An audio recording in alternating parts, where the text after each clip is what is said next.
giving a lot, and I'm still living my life, but what's wrong with me? And then I was raped when I was 21. It was like a very, to your point, a very massive thing that had to happen to somebody that experienced it. You know, it was like, oh my gosh, like almost like, oh my gosh, they've been through trauma, right? But in all reality, we've all experienced it. Business for a purpose, the wholeness journey that we have now, because I want to create these experiences where people feel this way, they feel empowered, and they're helping others, and you care about that person falling on the ground, and you want to help them and love them and support them, like you are gifted.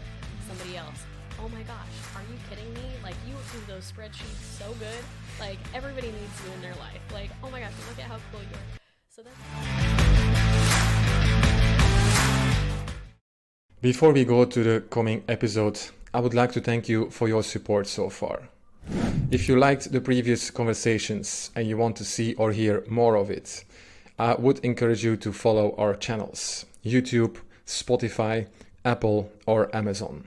Or if you have certain feedback and you want us to discuss a certain topic, please let us know in the comments. Thank you very much, and let's go to the next guest. Hello, hello. Hello, so happy to be here. Hi Jess, how is it going? It's going amazing. I'm truly happy to be here. Thank you. Welcome in the Awake Insights. Normally I say podcast, but people told me you have to say show, so I'm going to say this is the Awake Insights show. Welcome. Love it. Here we are. Yes, I'm happy to be on the show. Great. So every time when we have a guest here, then we start with a short introduction about yourself. So I'm going to do that as well. So here we go. We have Jess Dahl here. She's a coach empowering women to align with their true selves and businesses. And Jess is not just a coach, she's also a published author, podcast host, and co-founder of A Harmonious Journey, a non-profit dedicated to bringing healing and purpose to communities affected by trauma and human trafficking.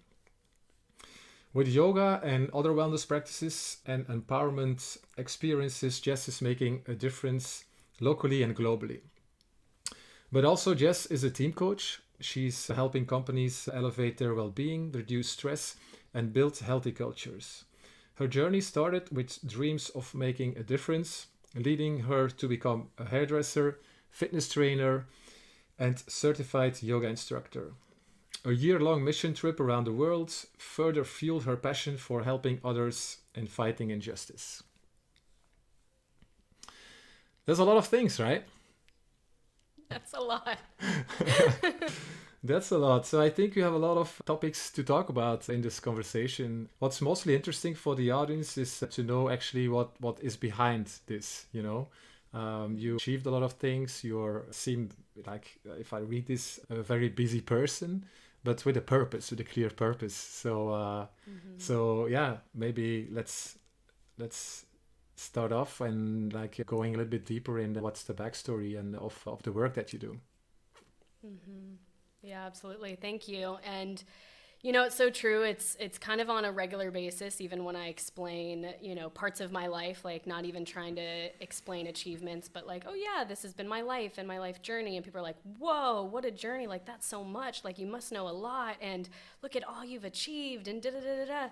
And there's parts of me that are like, well, yeah, absolutely. But then there's also parts of me that are like, but you don't know what really went behind this. You don't know maybe what hardships or what pain or what circumstances it really took just to be on this journey. And there's actually this one quote I was thinking about. I was listening to this podcast by Ed Milet actually recently, and it says, out of suffering have emerged the strongest souls, and the most massive characters are seared with scars.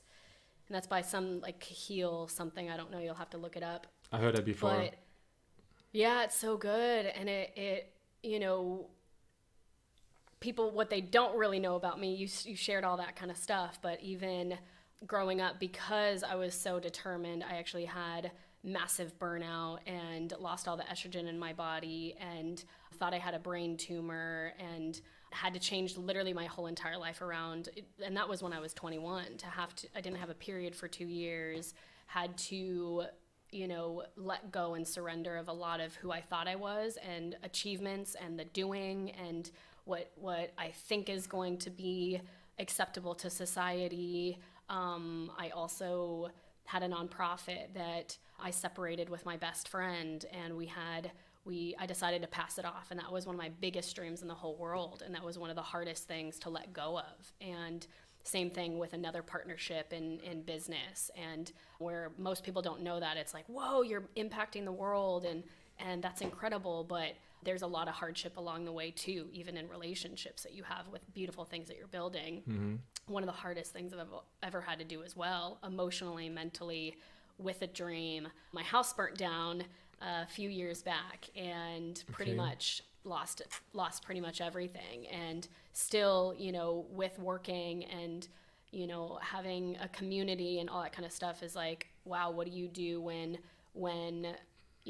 I've been helping these food banks or these places, and now I'm eating at them, and now I'm having to ask for toothpaste or underwear to wear, or when I have loved ones that are struggling with the hardest things like homelessness or addiction, and I want to put my life on hold to make sure that they live well. Or I just got in a car accident, hit by a drunk driver recently, just 2 months ago, and even in this exact moment, I don't feel good. Like, I don't feel good right now on this call. And so when people think that I look okay on the outside, but really internally it's a battle emotionally every single day to smile, to make sure that the joy that's inside of me still can come out, to want to continue with these great ventures, but at the same time my brain hurts, and for 2 months I wasn't able to work. And so I think with all of what you even said, from the very beginning, and there's more, that's not even all of it, of course there's so much more to our stories, but all in all, there's been so many times where I've wanted to give up, so many times where I've lost myself. I didn't know my identity anymore. I lost it in so many different things, or, not taking care of myself or my well-being at all, or I was raped when I was 21, and allowing certain situations, even in my physical body, to, drive me through life, or fears that I have, or fear of intimacy, or, these things that happen in our lives. And so all to say, also learning that, like, I think we don't really understand sometimes until some hardships do happen of why something truly matters, and knowing that the pain actually pushes you in until your passion pulls you. Yeah. So it's this thing that I think in all reality, if more humans can come to a place of vulnerability and even share these hardships of, wow, I'm not alone. Oh my gosh, like, yeah, you've achieved all these things, and that's great. Yet I want people to know me, at the same time. And I want to know you, and I want to know your story. And there's something beautiful that we can turn into something beautiful from there. So I just wanted to share that, because up front, maybe it looks great. Maybe I look good on camera, but you don't know the backstory, Yeah, exactly. Yeah, thanks for sharing that. Yeah, definitely. No, yeah, I think everyone has a certain kind of backstory. It feels like in your life you had a lot of unfortunate events that happened there. But what I heard from you as well is there is a lot of trauma involved. It's a topic actually that people now started talking a lot more in the last few years, actually, my perception, what I see, which was a topic that I didn't hear of like 10 years ago, for example. Trauma was mostly seen as a really a really bad event that happens, like you say, like a really bad car crash, or maybe someone that was fighting in war and came back home and had trauma for many years or for the rest of their lives. But I think we learn now, and by seeing a lot of research that is done, that there are different kinds of trauma actually that are discovered and that have an impact on our lives. And you talked about attachments, relationships. Maybe it's interesting to the audience to hear from you actually what kind of trauma that did you have experienced in your life, and how you see the state in society right now, like the knowledge about trauma. How can people become more aware about it and learn that it's really impacting their lives without even maybe knowing it today? Totally. Yeah, great question. And I think that's the thing, to be honest, like up until maybe, well, I was one of those people that even though I was working in a lot of trauma based cultures, I even thought that trauma was like a very, to your point, a very massive thing that had to happen to somebody that experienced it. You know, it was like, oh my gosh, like almost like, oh my gosh, they've been through trauma, right? But in all reality, we all experience it on a daily basis. And there's something where also acknowledging that trauma really is just a place where we did not receive the nurturing and the love and support that we needed during the time of the incident. So it doesn't matter if it was something that was like really big or really small, you know, like something that's happened to me is my own story, but it's some sort of trauma thing. Something that happened to you is your own story and a trauma thing where we just didn't get that nurture. So for example, you know, one of the ones that I had mentioned about first having I didn't have a period for 2 years. I was a fitness coach at the time, a hairdresser at the time, was working in Los Angeles, like very just straight, you know, wanted to be celebrity hairdresser, boot camps on the beach, just volunteering, literally doing everything. And I was getting all of this compliments and stuff from the outer world. People were like, oh my gosh, you look great. Like, can you train me? Like, how are you doing it? And I was like, oh, wow, I'm getting all these affirmations. Like, I must be doing something right. And I was like, I have to hold this standard now because people think of me as a certain type of person. I have to hold this standard. Yeah. And then through that, it was slowly deteriorating my body because I was like shaming myself of, okay, you can do more, you can be more, you have to keep up. And so this trauma that came on of shaming myself, of, you know, and I wasn't thinking that's what I was doing. I really thought I was healthy. And I think that's the part that we can all, you know, get a little bit confused by, is it can just creep up too, where I didn't have the proper tools to love myself well. It was like, I need to challenge myself more. I need to, you know, work out to look fitter. It was like just way more intense looking at myself with shame rather than kindness and grace and all of that. And I had nobody else, you know, like loving me with this kindness and grace. Everybody and myself was like trying to push myself to the next level, which got me into I had body dysmorphia, this thing, orthorexia, basically, just over obsessive with food, exercise, body, all the things. And it got me to a point of, as a woman, it's actually not healthy to be I was at 11% body fat, which is not good. Like, women actually need fat on them. You know, we're made to have a womb for our babies. And at that time, like, there was no way I could have produced a child. And my brain, it was like I was not getting any nutrients to my brain. So I was so brain fogged and I was fainting and all this stuff. So all to say, was that all to keep that was trauma. Yeah. What was all that to keep this standard? Like how you were accepted by society? Accepted by society, and then what I thought my identity was. My identity was in what I could do and what I was capable in and how I looked, and if I couldn't, then who am I? Yeah, exactly. So that in itself is a traumatic event, because it got me to finally realize what mattered, because I got to a point where, like, I couldn't think at all. Like, I was so fatigued. Like, I was like, okay, something is really wrong here, even though I think I'm healthy, right? And even though everybody's telling me this is great, I want what you have. So I had to come to my own, like, burning point, down point, and I saw my doctor. And she, thank God, she was a good gynecologist, actually. And she told me I had no estrogen in me. And she told me that, you know, as a woman, like, if you want to live, like, she was pretty dramatic. And she was like, do you want to live? And I was like, it can't be that serious. This is like too much, you know? But she did say I had to change my whole life. And she said I had to start doing yoga, meditating, eating food to put fat on, like doing these other things that I was used to. And very holistic. very holistic, and I didn't want to do it because, again, it was so a part of my identity, what I knew and what people knew of me, and who was I going to be with my identity without that.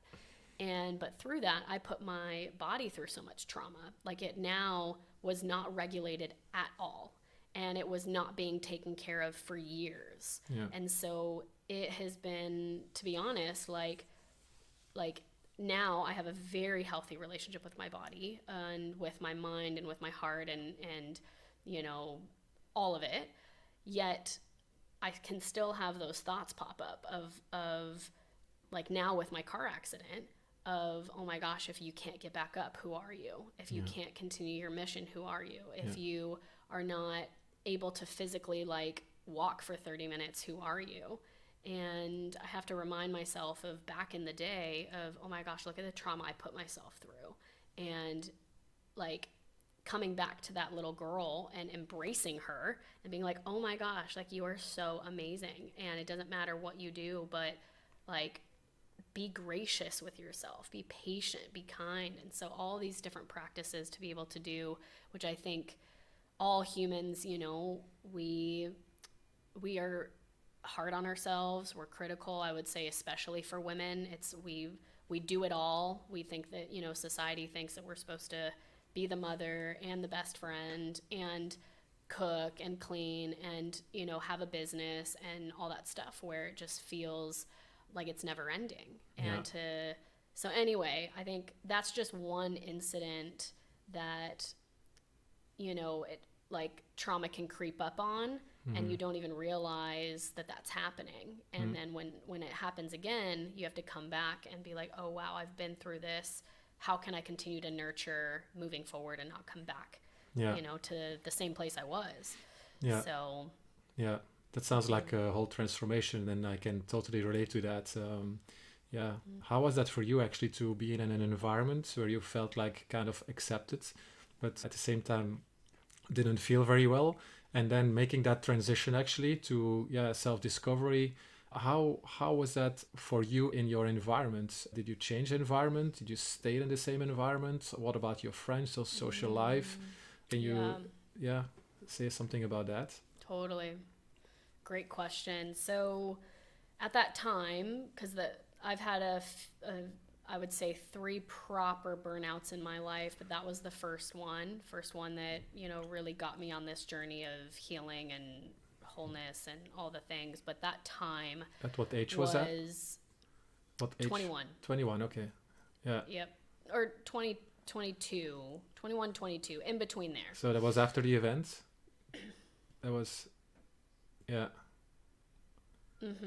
Yeah, so what I decided, it was interesting because my doctor, I had told her with this time that I wasn't feeling well, I actually got to this point of personal self-discovery too, of what actually mattered to me. I was like, okay, I'm killing myself slowly. So what actually matters? I have to change something in my life. And to be honest, going through some personal stuff, I really realized that I didn't want to do the same thing. I didn't want to become a celebrity hairdresser. I didn't want to, you know, do the boot camps on the beach the same way. I wanted to backpack the world and help people. And so what my plan was, I thought I made this up, but there was actually an organization that was doing this, to take a backpack and a tent and then go all over the world for a year and do service work. And so help build help with orphanages, help teach English, help with human trafficking, things like that. And there was something on my heart that was like a knowing. It was like, I know I need to do this. Even though I wasn't well, even though I needed to be on my own healing journey, it was a place that my heart was calling me. And, you know, I believe that everybody also has like a gut knowing, like an inner knowing, you know, call it spirit, Holy Spirit, call it your gut, whatever you want to call it, a knowing. We have it. And so I just knew. And we have it, my doctor... We sometimes never learn how to use it. Exactly. And that's the thing, where this one was so clear. I've never felt it this clear before. And so when my doctor told me, you shouldn't do this, it's going to be too stressful on your body, it's going to be too stressful on your mind, like, you should be in one place, like, you have to focus on your healing. And there was something where I said, okay, there was a shift. And she's telling me I can't do this, but I have this knowing I'm supposed to, but I know I need to heal.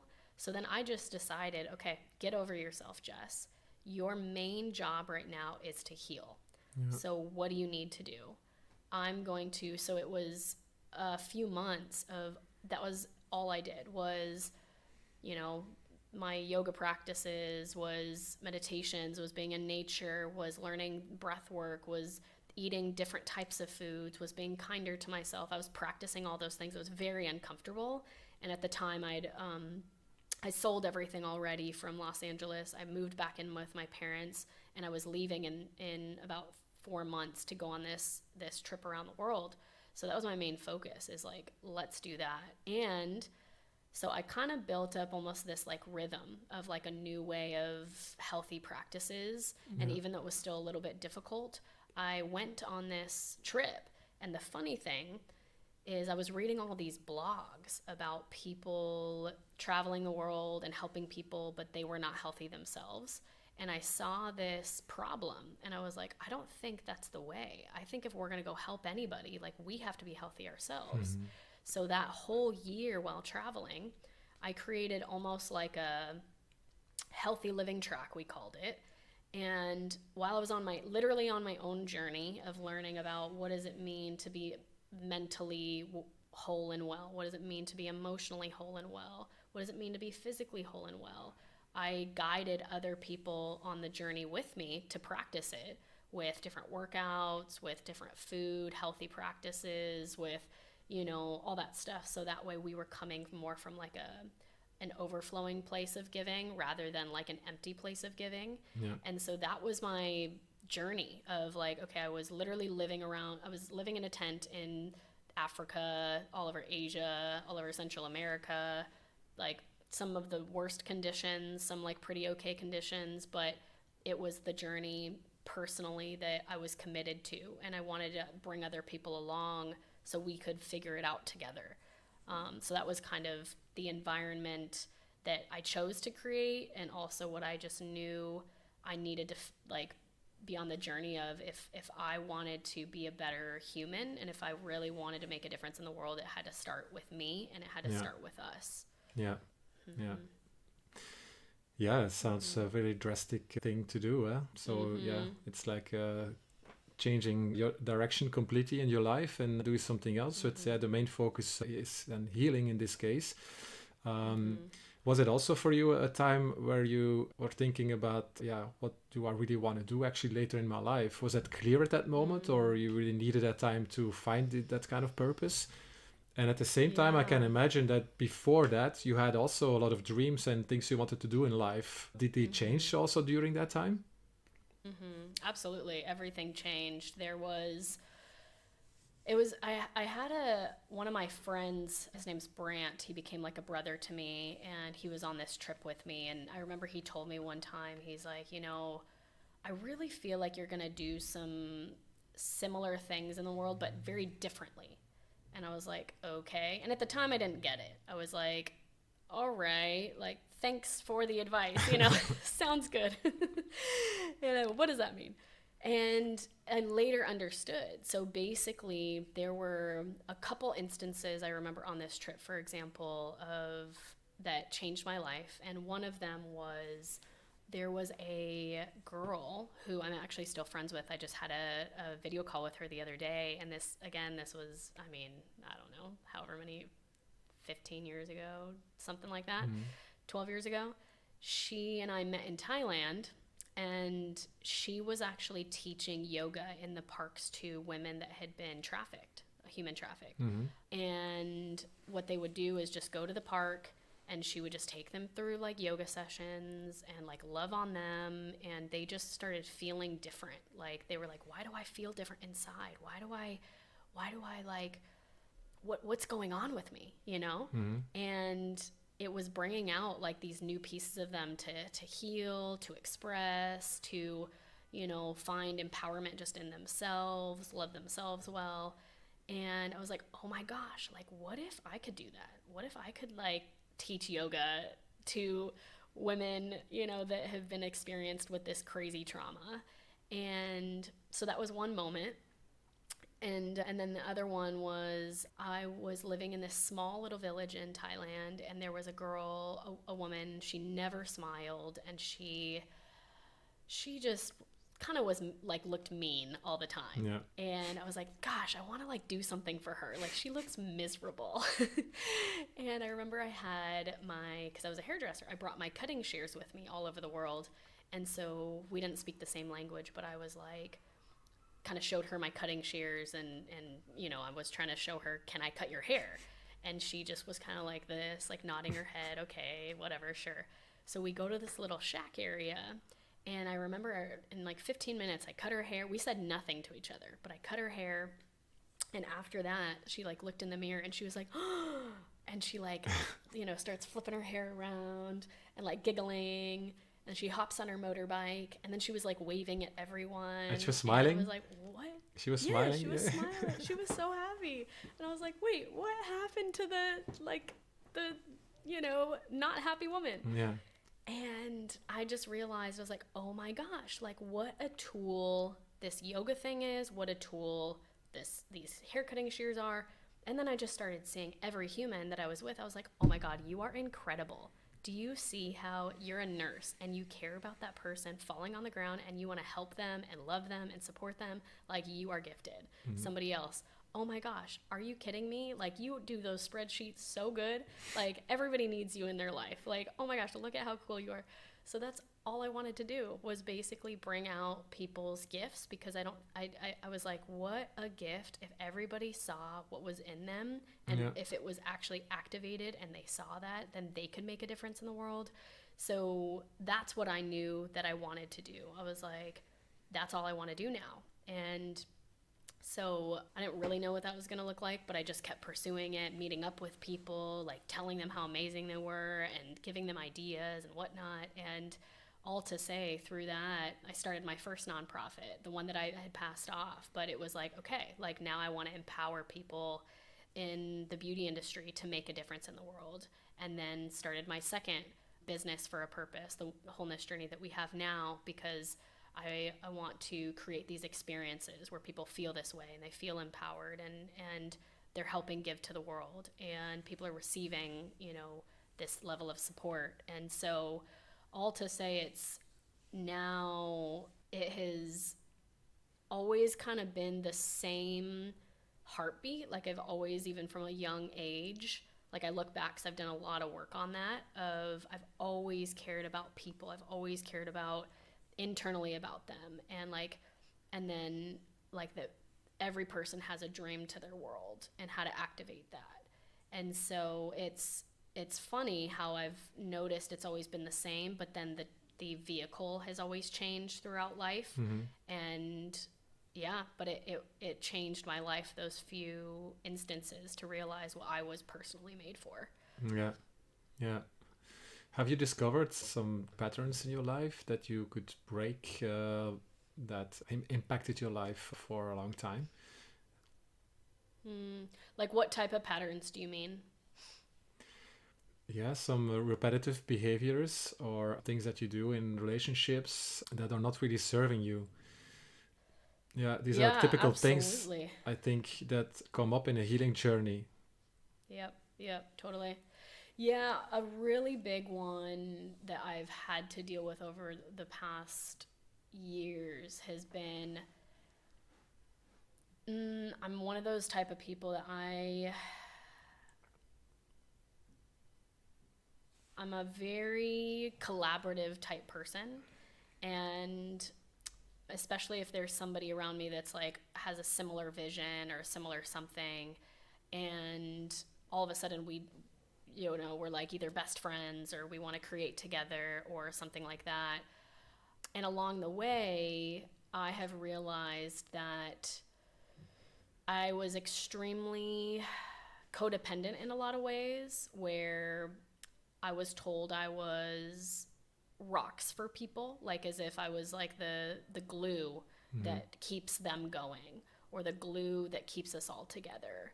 And there were a lot of, almost like I would notice a lot of red flags in my life, but I just wouldn't listen, because I'm the type of person naturally that's like, things will just get better, you know, and we will grow, or I will fix myself, or one day they're going to notice. And when all reality, I was just making things worse because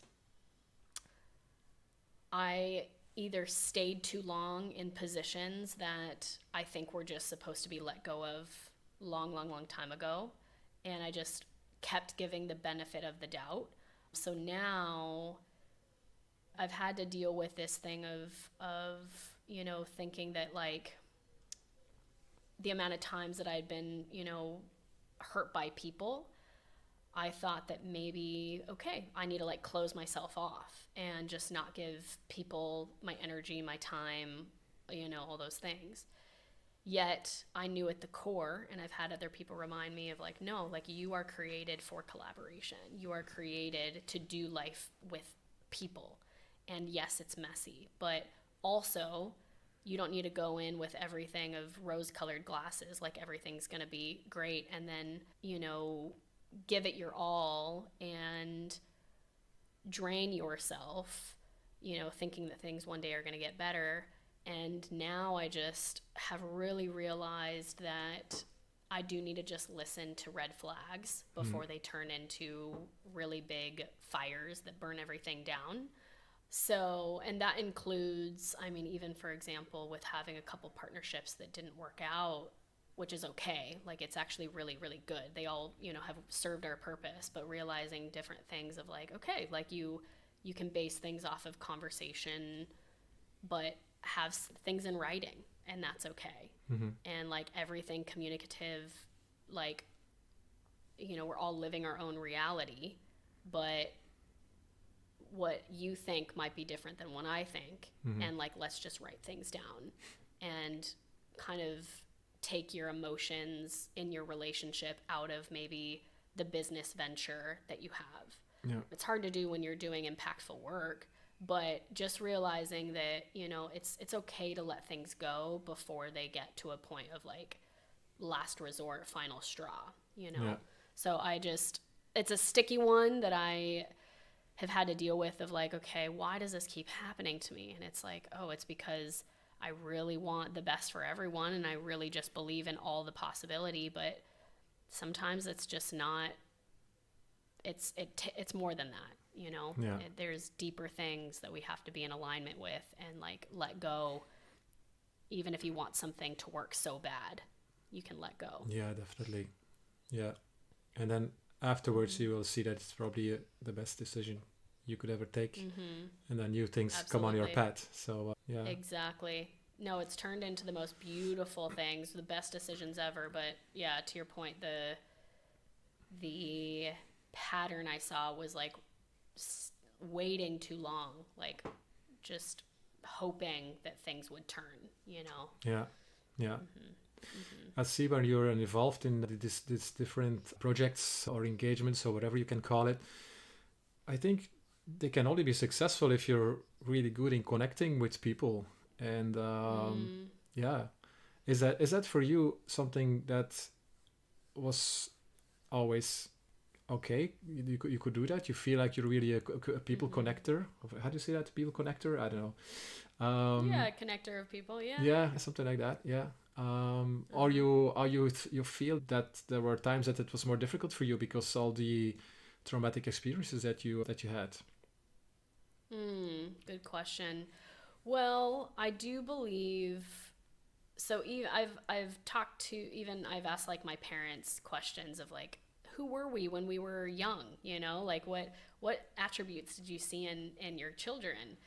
And a couple different things, you know, even my parents had said is I was always wanting to make this world a better place, friends with everybody, could turn nothing into something, could always rally people together. And I remember when I was super young, we had a cul-de-sac of kids, and I would like ringleader everybody to put on events for our whole cul-de-sac. Or we had a club, like a social club of like little kids, and we had chores every day and we had activities every day, and there was just something like I loved it. I was like, oh great, we're all gonna like make brownies and sell brownies on the side of the street. And so then our neighborhood was doing that. So there was just something, since I was young, I do believe some people, it's either learned or it's ingrained in you to like love people and to be around them and feel comfortable around them. So personally, it was from forever, from a young age. But through life, it was different with, okay, what does that look like to lead teams? What does that look like to create an actual community? What does that look like to keep things sustaining? What does it look like to build relationships, and like why? And it was actually in my very first nonprofit and through some leadership training and coaching stuff that we had gone through that changed all that for me, because part of it was really learning of, okay, it's one thing, to make a ripple effect or an impact on the world. It's not about me. It's really not. Like, it's not about me doing it. It's not about me, like, I'm the one that made the impact or whatever. It's about maybe there's something in my heart that I believe is really powerful for the world to be a part of, and the world to, experience, or that's needed in the world.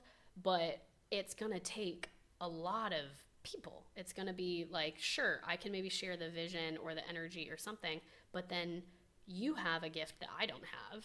You are gifted in something I don't have. You have the same passion, but like you're going to do it in a different way. Yeah. And then, you have that connection with those people. I don't have any contact with them. So it's more about I was learning about the empowerment of people, and like allowing them to be the leader, and really equipping them with all the tools that they need in order to create, whether it was a project, whether it was an activity, whether it was, whatever it might be that I was empowering them to create. It took it off of like the burden on myself of like, I have to carry the weight and do it all. It's a we.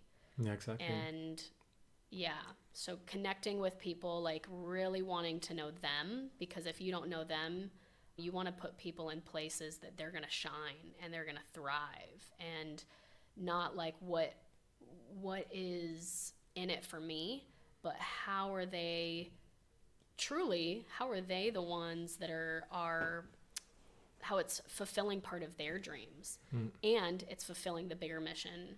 If it's not aligned with you, if it's not helping and supporting your life too and what you want to do, then why would I need to place them, here? Yeah. So yeah, really caring about the other person is crucial.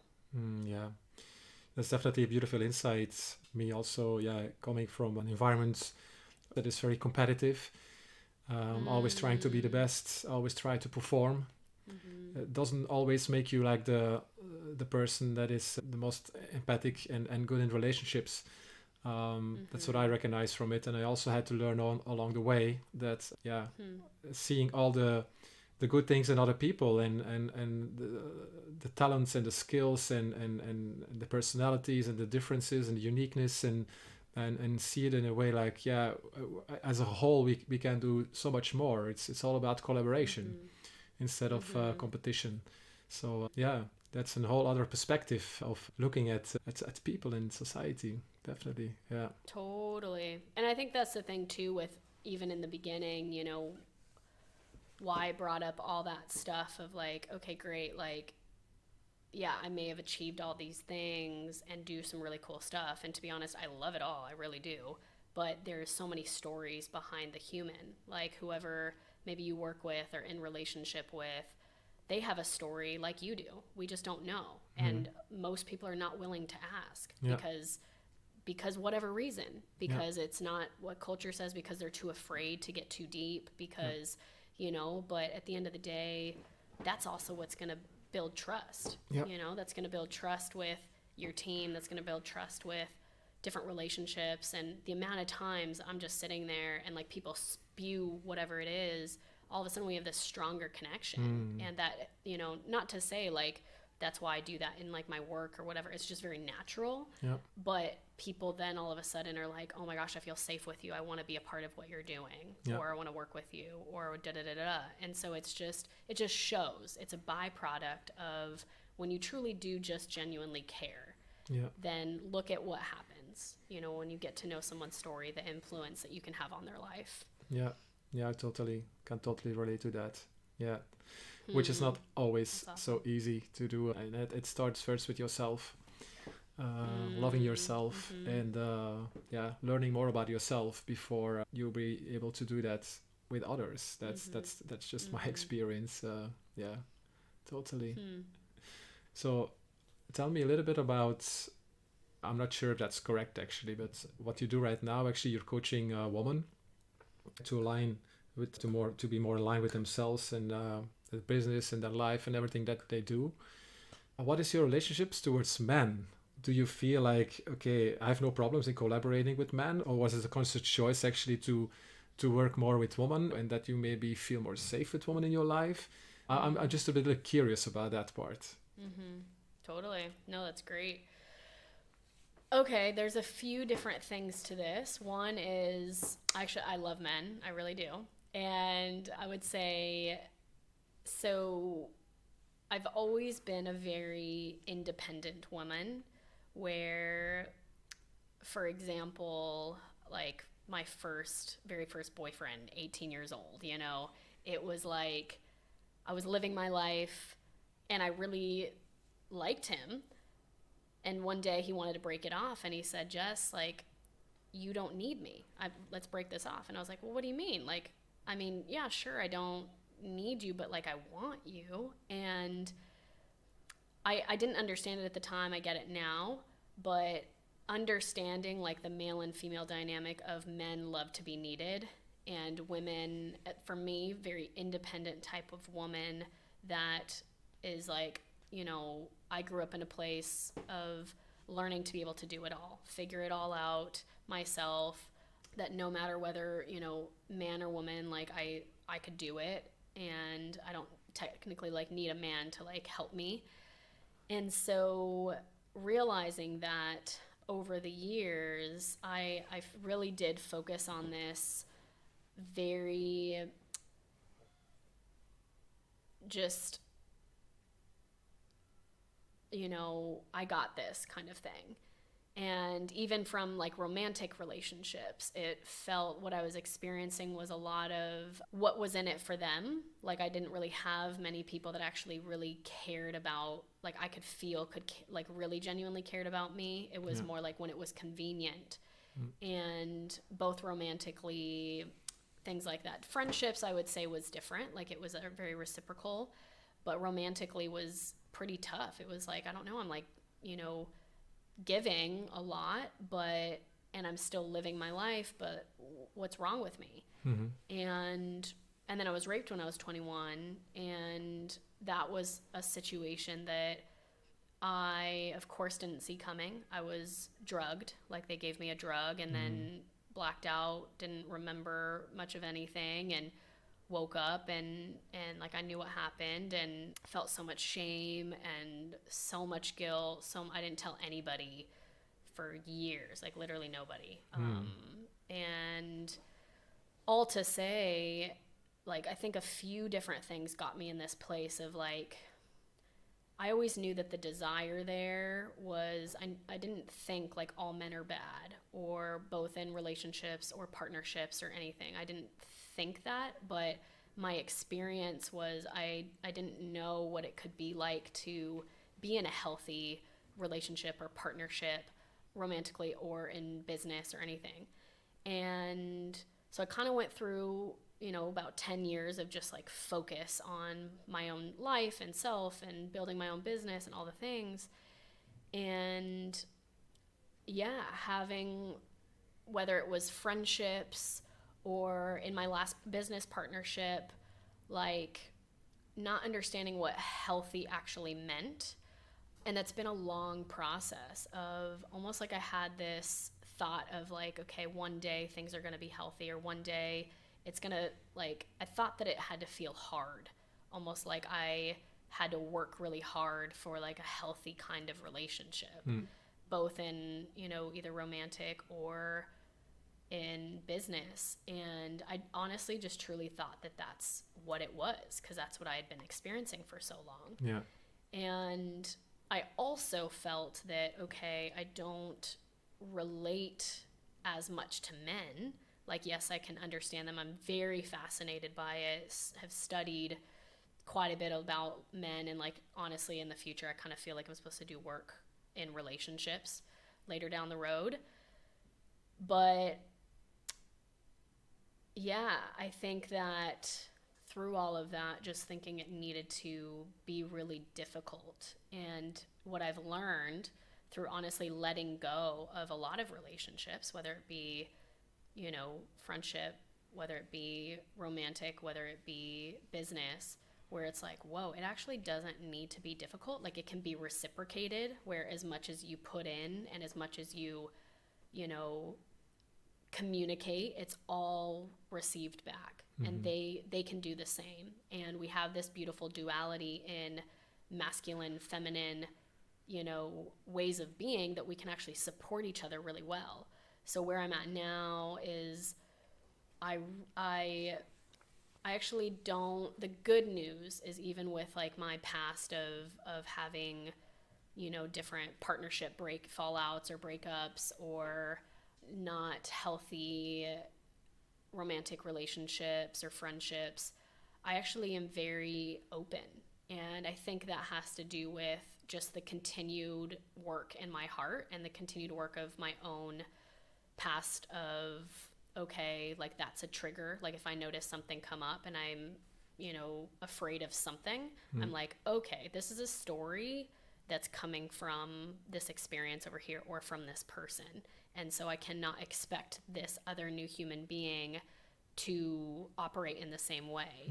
And so my goal now is to be the best version of myself, the best woman that I can be, to support the man in front of me, to make sure that he is going to be the best man he can be. And so that way we can decide whether it works, you know, and choose each other romantically, or choose each other in business partnerships. And honestly, I've had, you know, I've had some since, and it's incredible. And I do share those things. I'm like, hey, I've had some of this stuff happen before. And so communication to me is really big. Like, communicating so there's no confusion there. And I've had a ton of confusion in the past with male dynamics, again, in all the realms, where it's like, let's just be completely open, honest, whether it is personal or business. And from that, then we can truly flourish.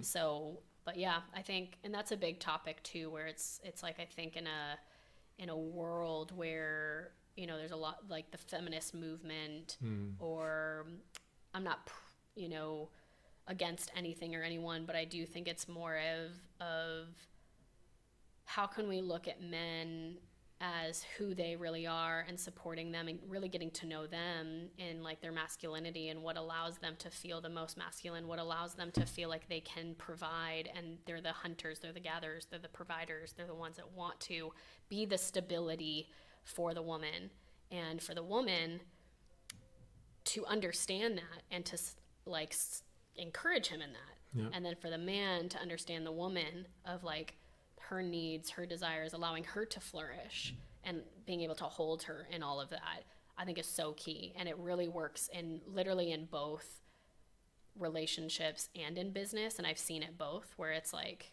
I've played the more masculine role in business partnerships many times, because I felt like I had to, because it was like, okay, they don't really know business. They don't know, you know, how this thing works. They're not sure how that thing works. They're a little bit all over the place. And so I got to hold it down here. And that was stressful, you know? And so it's just not like in my nature to have to hold all of that for us in this relationship. So it's been a big learning experience, and I'm grateful for it. And I just think that this world will be a better place when we support each other. Yeah, definitely. Yeah. it's certainly a big topic, relationships and this balance, masculine, feminine, and how to get along with that in life. Yeah, we can talk for hours, or I can talk for hours about that for sure. Um, and Was there something you like thought on, while I the, was sharing? there Like was what was some coming to your mind? there was something I was thinking on, but I don't want to make it too long, of course. But what I see over the years actually is that women tend to be more working on themselves. Like you have these yoga movements, which is, I think, still today more practiced by women, which is in many ways actually like the first step in becoming more aware, becoming more conscious, learn to dive deeper in yourself. While you also see that partly with men actually. That they're also starting to healing themselves and dive in different kind of modalities. And so how do you see that today? Do you still see that it's mostly women that are doing that? And at the same time, and if that's the case, I can imagine that for women it can be difficult to meet men with the same kind of values and to be met by men. It's two times the word meeting, but to be met by men actually on the same level, and then thinking about relationships, romances and everything. What are your thoughts about that? Yeah. Well, of course, many thoughts, but one thing is, I think that there is almost like a stigma of men they need to be like the strong one. They need to, be that provider, whatever. And so it's almost like, okay, this is the way. This is the way to success. This is the way to, whatever it might be. And so just operating in the same way, it's harder for men, what I've found, and in relationship, I'm not a man, but from, learning from many professionals, from my own experiences, whatever, it's harder for a man to own that he was wrong, Yeah. or to own that he needs to change something, or to own that he needs to grow. And sometimes the ways for men to grow is more intense. Like, it's like, great, I will grow if it's to take me to the next level financially. So I'm going to learn how to like figure out and calculate I'm going to learn how to, in my fitness. So they're going to be around like fitness dudes where it's like, great, we're going to like get our bodies like healthier and bulky. But more the inner world, so going from your head to your heart, is what a lot of men don't do. Yeah. And so to tap into your body, to tap into a place of like feelings and emotions and your intuition, and it's like almost as if men are like truly just living all from their head and thinking that they can like figure stuff all out. And I get it, men want to fix things, and so understanding that's like not a bad thing, you're driven to do that. But for men to be able to really truly expand, it has to come from this place of head to heart, and it also has to come from this place of and into your body, and it has to come from a place of humility. And so it doesn't mean that you're less of a man to work on yourself. It really doesn't. It means, oh my God, like, we need more of you, please. Men, hello. Like, us women are just like desiring that. So those are my initial thoughts. Beautiful. Yeah, very insightful, definitely. Yeah. Let's go back to the woman now, because that's actually what you do today, supporting women. Can you tell us a little bit more about that?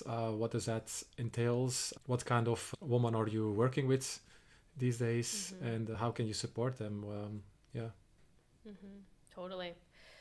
So I work traditionally with many types of women, but a big place, especially right now, is really activating women, especially entrepreneurs.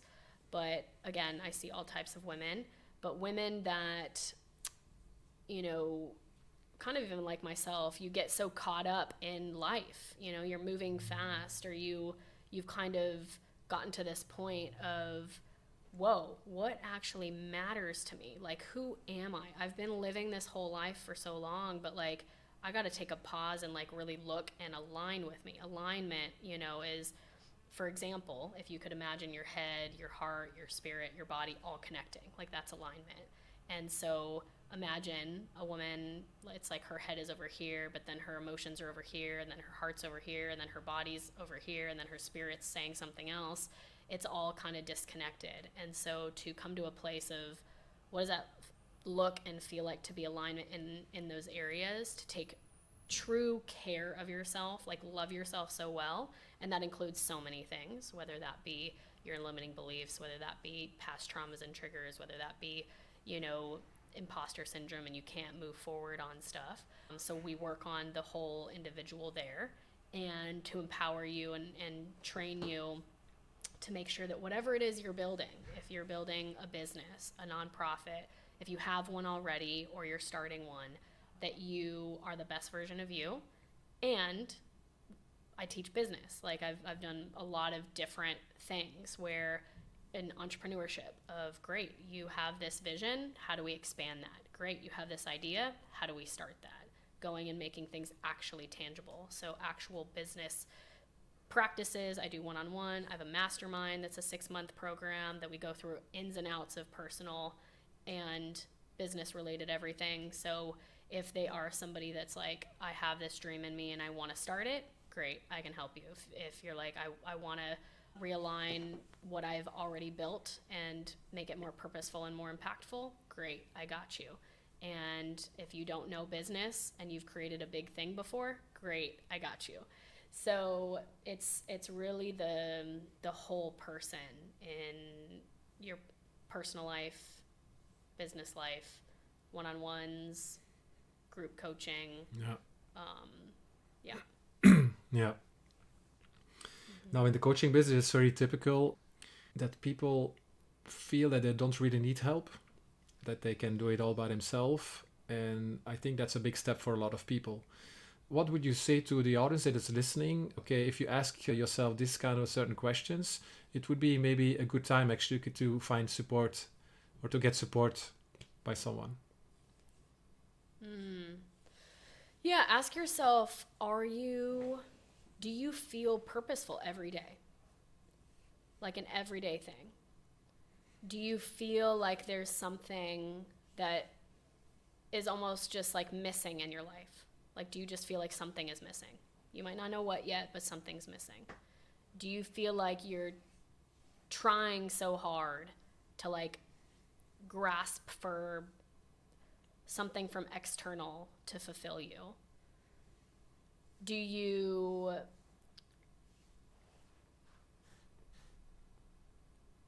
feel that what you're doing on the everyday, whatever it is that you're building, whether you're a part of a company already, whether you're building something yourself, do you feel lit up to wake up every day and work on that? So, and also take a moment, like even if you took 2 minutes and you closed your eyes, what are the thoughts that are popping into your head? Because usually the thoughts that you think today are the same thoughts that you thought yesterday. And so what's your self-talk like? And be honest with yourself. Be honest with yourself of what's going on. And through that, you'll start to realize if there's doubts, if there's what ifs, if there's dreams, if there's fears. You'll start to notice them, but you have to listen and you have to notice. So those are a few. There's plenty more, but those are a few that I would say. And I will say that it is unfortunate, because I've even been having conversations with people about, like, some men start to open up, whether it is emotionally or they start to share about their hardships. And there's some women out there that then all manipulate that, where then they're just like, oh my God, I don't want that. Like, you should have it together. Like, that's too much. Stop crying right now. Oh my gosh. And then the man is just like, what the heck? Like, I'm growing, right? Like, isn't that what we're supposed to do? Like, and then there's no safe place for the man. So that's why I say it takes two to tango, where like men need to get over themselves, get over your bullshit, and like be fine with the inner growth, and be fine with doing something differently, be fine with like, don't get to a place of where you have to end your relationships, or you need to burn your business down, or you get into a big massive burnout place, or you want to cheat on your wife or whatever. And then women, stop degrading the men when he's really truly trying to work on himself and he's struggling and he's trying to go through it. Like, you have to be able to hold that. You have to be able to emotionally care for that. That's where trauma comes in. If he doesn't have the safe place for that, how can he feel like a man, right? And so there has to be grace in there for the woman to be able to love on the man while he's feeling weak, because he feels weak during that time, you know? Vulnerable. And very vulnerable. And it's not a weakness. He just feels that way. Yeah. So that's why it's like, okay, it's truly the both and. Like, men, please do your work. Like, I honor you. I want you to. I see you. Talk to me, please, because I would love that. And then ladies, stop thinking that it's your way or the highway. Yeah. And like, give the grace and the support and the kindness that naturally is in you because you're created that way. Yeah. Okay. And then they can come to you, and then you can offer them a program of 6 weeks. They can choose one-on-one coaching or maybe group coaching. So what are you going to learn them? Do you use certain tools? Can you maybe give a little bit of an insight of what they can expect from that? And then, yeah, maybe that, yeah. Totally. So in both my coaching one-on-one as well as in the mastermind, it is, again, very holistic. So if people are like, you know, I want to build this business thing, I'm like, great, we are going to tap into how you're actually doing. So a session could be, we actually do meditations, we do breath work, we do different visualizations, we do like very specific questions. Like, I have you go through like a whole questionnaire about like your whole entire life. And so we get extremely down to the nitty gritty of like what's really going on. And I take you to the root of the issue rather than, and like where it actually comes from. So we go through different, again, whether it be a visualization, whether it be a journaling practice and exercise, whether it be a somatic exercise, we take you to what the actual root issue is, because you can't fix something. Our subconscious is what's driving us. It's like 80% of our decisions actually come from our subconscious, but a lot of times we don't even know what they are. We're living in our head from a certain way. Yeah. So we tap into that so that way we can actually rewire your subconscious. And through your subconscious, it takes action. It does. It takes a very different response. So we get into practices every week, both in my one-on-one and in my mastermind programs and accelerators, where we get you to do something different and take different responses. So that way, what you're used to, you're creating new neuro pathways, you're creating new patterns, you're creating new beliefs about yourself. Because if you keep responding in the same way, you're going to keep doing the same thing, getting stupid results, and you're not going to be fulfilled. And you're going to, you know, keep getting stuck and blocked along the way. So those are a few examples. And then and it's very customized. Like, it is very customized to each individual, because each one of our things are different. Our stories are different. We get into your specific story, all of it. And then if you're building a business, if you're building a nonprofit, what I help you with is that as well, the personal stuff. And then we get into the nitty gritty of what are you even doing and building? And then what can we create from big picture? What's the big vision? And how do we chunk that down into what we need to do now and reach certain goals? So it, you know, that could be anything from sponsorships to partnerships to creating an actual product, to creating a program, to creating teams, to what does that look like to have contracts? What does that look like to, you know, all that stuff. And then media and marketing, but everybody's different depending on what it is that you're creating and you're building. So again, I teach all of these types of things and have like speakers and stuff join. We have group chats that are constantly going. It's like a true support group boot camp for 6 months. Okay. You have all you need. And so then that way it allows you to feel fulfilled and thrive as an individual, and then create something that's actually meaningful and more creating very tangible things that we're actually doing. It's not just fluffy stuff. It's like, great, this is it. growth work for the week, and we actually move forward. Beautiful. Yeah. Nice. So if people want to learn more about you, where can they find you? What is your most important, or what are your most important channels that they can reach out to? So you can go to Instagram, which is Jess Dahl, Dahl, with an underscore. You can also go to jessdahl.com. That's my website. And then if you want to look at the nonprofit side, that is Wholeness Journey. And that's the same on all platforms, website, as well as Instagram too.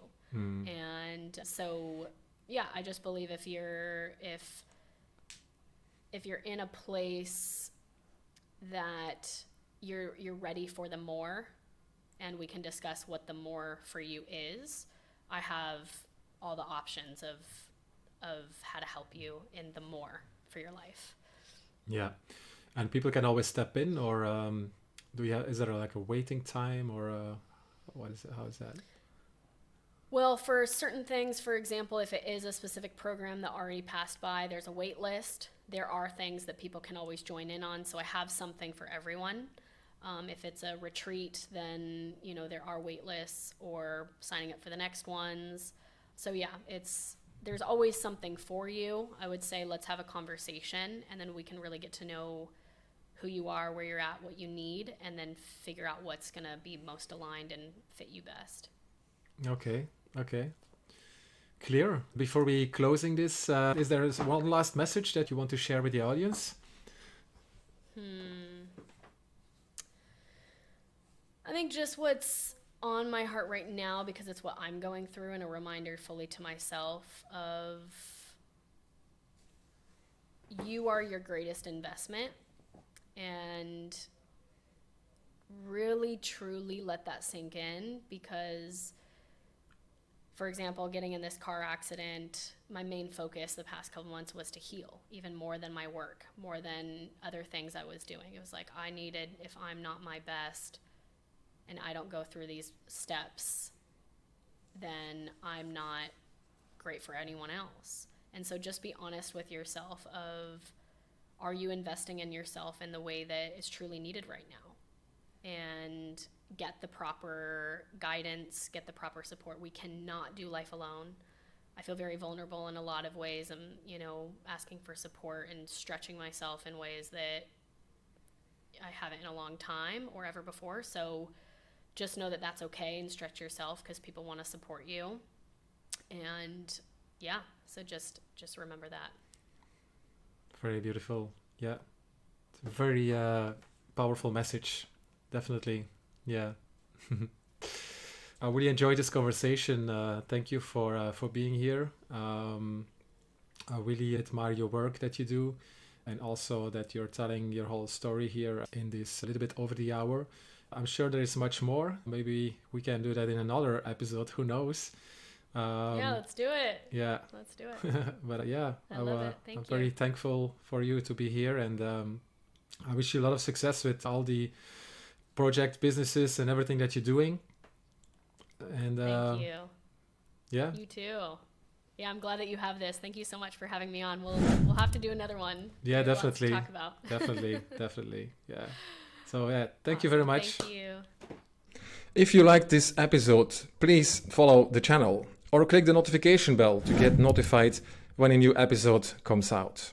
If you want to hear or see one of the previous conversations, just click here above or on the side and enjoy.